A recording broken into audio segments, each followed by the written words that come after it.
నేను బీపీ రెడ్డి గారికి and co వాళ్ళకి చెప్పేది ఏంటంటే, మీరందరూ తిరిగి హిందుత్వంలోకి గర్వాప్స్ అయిపోతే క్రైస్తవానికి బట్టే దరిద్రం పోద్ది.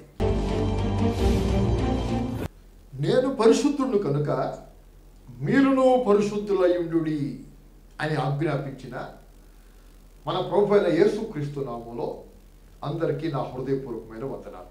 విపి రెడ్డి గారు క్రాంతి అనే జర్నలిస్ట్ తోటి ఇచ్చిన ఇంటర్వ్యూలో జై శ్రీరామ్ అనే మాట పలకకూడని విధంగా పాస్టర్ స్థానంలో ఉండి పలికి ఆ డిబేట్లో దేవుడి వాక్యాన్ని, బైబిల్ గ్రంథాన్ని మిగతా మత గ్రంథాలతో పోలుస్తూ దేవుడి నామానికి అవమానకరంగా ఆ వీడియోలో మాట్లాడారు. దాని మీద చాలామంది సేవకులు తమ నిరసన తెలియజేశారు.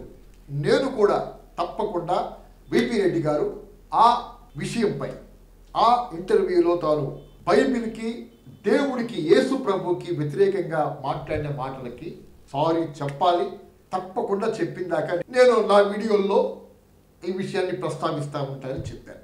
నా వీడియోలు విపి రెడ్డి గారిని ఎంతవరకు ప్రభావితం చేస్తాయన్నది తర్వాత విషయం.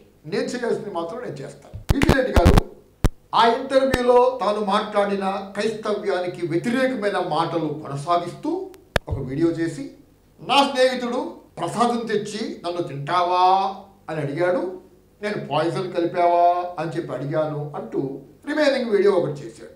బంధువు ఒక ఆయన వచ్చాడు, ఏదో ప్రసాదం పట్టుకొచ్చాడు నా దగ్గరికి. తింటావా అన్నాడు. ఏ ఇందులో ఇందాక చెప్పాను కదా, ఏమైనా విషయం కలిపావా అన్నాను. ఏం కలపలేదు. మరి తింటావా? తింటాను. ఈ వీడియోలో ప్రసాదం తినొచ్చు, విగ్రహాలకు అర్పించిన దాన్ని తినొచ్చు అనే తన బోధను సపోర్ట్ చేసుకుంటూ ఆయన ఈ వీడియోలో విగ్రహాలకు అర్పించిన దాన్ని తినొచ్చు అని క్రైస్తవులకి ఇండైరెక్ట్గా సిగ్నల్ ఇస్తూ విపి రెడ్డి గారు చాలా చమత్కారంగా, తెలివిగా ఈ వీడియో పోస్ట్ చేశాడు. తనను విగ్రహాలకు అర్పించిన దాన్ని తిను అంటున్న ఫ్రెండ్ తోటి అన్నాడట, ఏం పాయిజన్ కలిపావా? ప్రసాదం నీ దృష్టిలో ఇదే, నా దృష్టిలో ఈ ప్రపంచంలో ఆహారం అంతా దేవుడు ప్రసాదమే అంటూ ఆయన మాట్లాడాడు.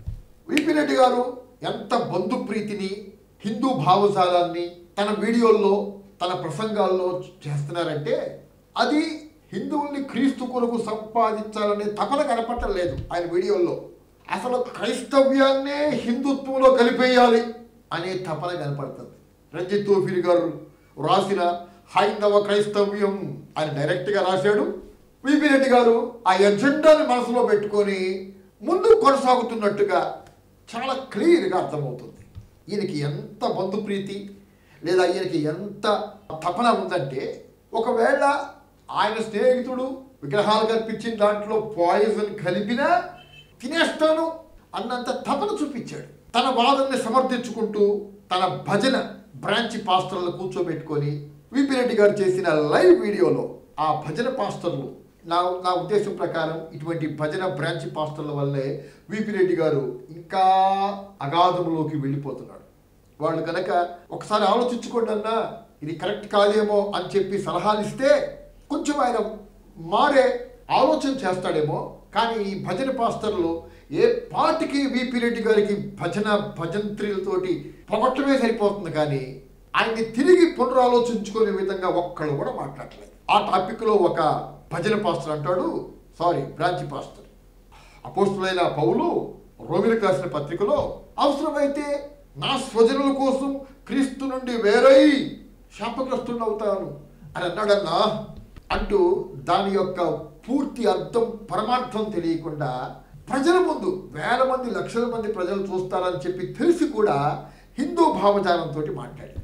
నేను విపి రెడ్డి గారికి అండ్ కో వాళ్ళకి చెప్పేది ఏంటంటే, మీరందరూ తిరిగి హిందుత్వంలోకి గర్వాప్స్ అయిపోతే క్రైస్తవానికి బట్టే దరిద్రం పోద్ది. ఈ చెడ్డ బోధ, క్రైస్తవ్యాన్ని హిందుత్వంలో కలపాలా లేకపోతే హిందూ సాంప్రదాయాలని క్రైస్తవులు ఆచరించినా పర్వాలేదనే ఈ దరిద్ర బోధ పేడా వదిలిపోద్ది. ఎందుకు క్రైస్తవుల్ని మీ విగ్రహ సంబంధమైన బోధలతోటి గెలుగులు చేస్తున్నారు? బైబిల్ గ్రంథంలో, కొరింథీయులకు రాసిన పత్రికలో, ఇంకా మిగతా గ్రంథాల్లో ఏమి వ్రాయబడ్డా దేవుడి వాక్యానికి ముగింపైన ప్రకటన గ్రంథంలో 2వ అధ్యాయంలో చాలా స్పష్టంగా దేవుడు యెజబెల్ అనే అబద్ధ ప్రవక్తని నా దాసులను విగ్రహాలకు అర్పించిన దాన్ని తినడానికి ప్రేరేపిస్తుంది, మంచం పట్టిస్తాం దాన్ని అని చాలా స్పష్టంగా దేవుడు రాసిపెట్టాడు కదా. ప్రకటన గ్రంథం దేవుడి వాక్యానికి ముగింపు. అంతకుముందు ఏదైనా విషయాల మీద కన్ఫ్యూజన్ ఉన్నా ప్రకటన గ్రంథంలో దేవుడు చాలా క్లియర్గా ఒక మంచి ముగింపు ఇస్తున్నాడు. ఈ ముగింపు విపి రెడ్డి గారికి, ఆయన భజన పాస్టర్స్కి, ఆయన బ్రాంచ్ పాస్టర్స్కి ఎందుకు డైజెస్ట్ అవ్వటం లేదు?